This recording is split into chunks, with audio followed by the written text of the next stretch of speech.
Hello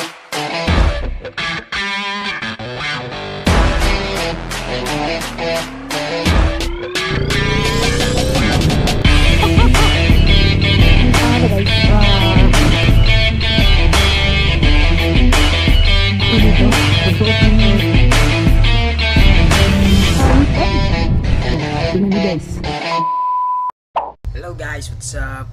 So, good evening. Medyo natagalan tayo sa sa pagbalik sa vlog, no. So, I think it's 2 years. 2 years yata tayong nawala. Alright, so pasensya na kayong lahat, no, kasi may lang talaga akong pinag-focusan, and I hope na may positive outcome din yun, at saka may mga pinagdadaanan din tayo.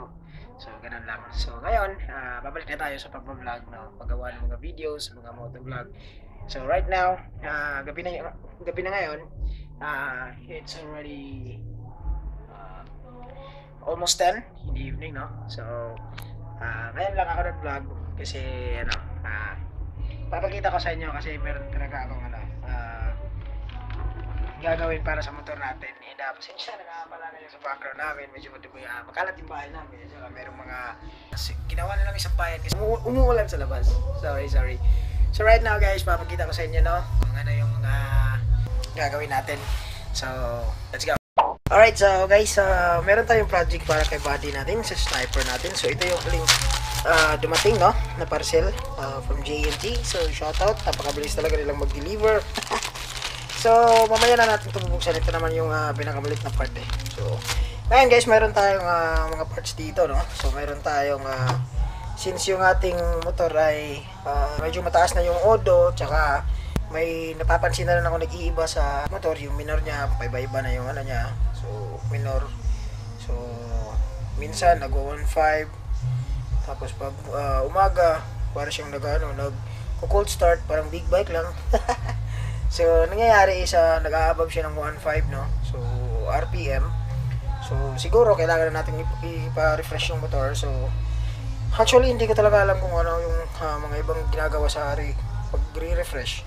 So, nag-inquire lang ako sa sa mekaniko, which is kakilala ng kaibigan ko na si Louie. And then, ito na yung mga ni-request niya. So, first, ito yung GVT na block. So, hindi naman tayo magbo-bore up, no. So, yung GVT lang natin is ito yung pinabili niya. So, buksan natin to. Sensya na kayo, medyo maingay yung sa likod sa environment natin kasi meron nagsi-celebrate. And tsaka shoutout nga pala kay Junior Hianga, no? Congratulations Brad, congratulations Pakoy, engineer ka na, mechanical engineer. So balik tayo ngayon sa ito GVT. So actually 57, kuha lang tayo ng kunting, siglit lang.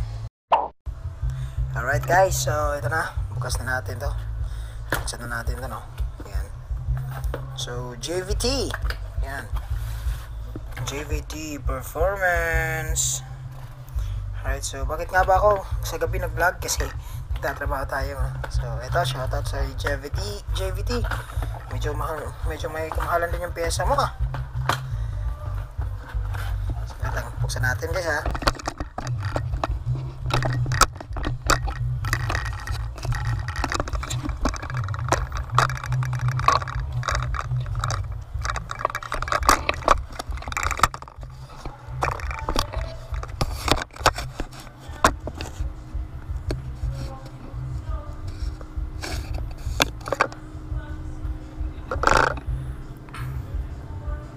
Right, so ito na guys, ito na yung JVT.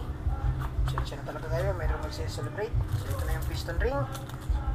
So ito na yung pin, yung piston. Ito na yung pin, yung piston. Ayan, tapos ito na yung, kalimutan ko yung tawag dito. Sobrang ingay na guys. Sensya talaga kayo, ito yung lock ng pin. Ito, para sa sa piston. Natin to. Masakit na to eh. Sobrang mahal mo pa naman. And ito naman yung block, syempre. Ito yung block. So ito yung piston nasa loob. Tatanggalin ko to. Ayan guys. Ayan.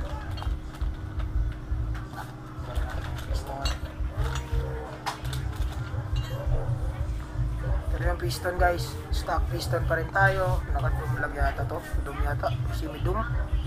Ganun lang.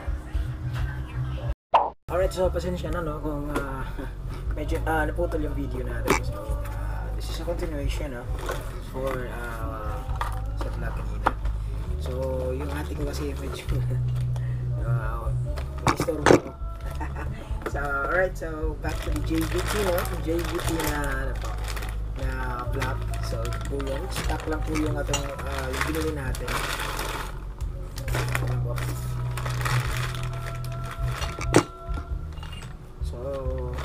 As we are talking kanina na is di ba ito yun 57mm na block na I mean piston at saka semi-dome siguro siya, iwan ko akong ano tawag dito, dome or semi-dome. So 57 and yung mga pinakita ko sa inyo kanina, ito yung so ito yung piston ring guys na gagamitin dito. So ganyan lalagay dyan. And then ito din yung pin para sa dito. Ito yung lalagay dito. Tsaka yung maliit na bagay naman ito yung lock para dito para hindi matanggal. And ito naman yung tawag dito, gasket yata to, gasket. Ayun. So lagyan natin ulit dito. So ito na yung black guys. Ayan. So parang di siya chrome bore no, kasi meron siyang ganito, pero ito yata yung chrome bore naman siya as per naman doon sa stated naman doon sa pinag-order natin ito na shop. So galing to sa bali in-order ko to sa Shopee. So medyo nakamura tayo kaunti kaysa dito sa amin no? So medyo mahal na at saka free shipping na rin.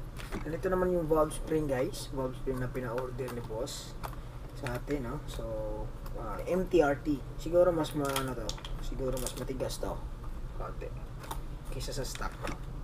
And ito naman yung tawag dito, camshaft stage 2. So bubuksan na natin to. Ito guys ito yung valve seal. So, sabi ni boss pagkita na rin ang valve seal. So yan, kuha lang muna tayo ng gunting. Alright, so meron na pala tayong gunting dito. Buksan na natin. Yan, buksan na. Alright, ito na yan. So, ano to? Yan, Sniper 150. Yan, Sniper 150. Yan, liit ng mga valve seals, no? Ano ba to? Parang matigas siya, no? Seal valve stem. So, meron pang meron pang kulang talaga nito, which is yung control box niya, which is yung ECU.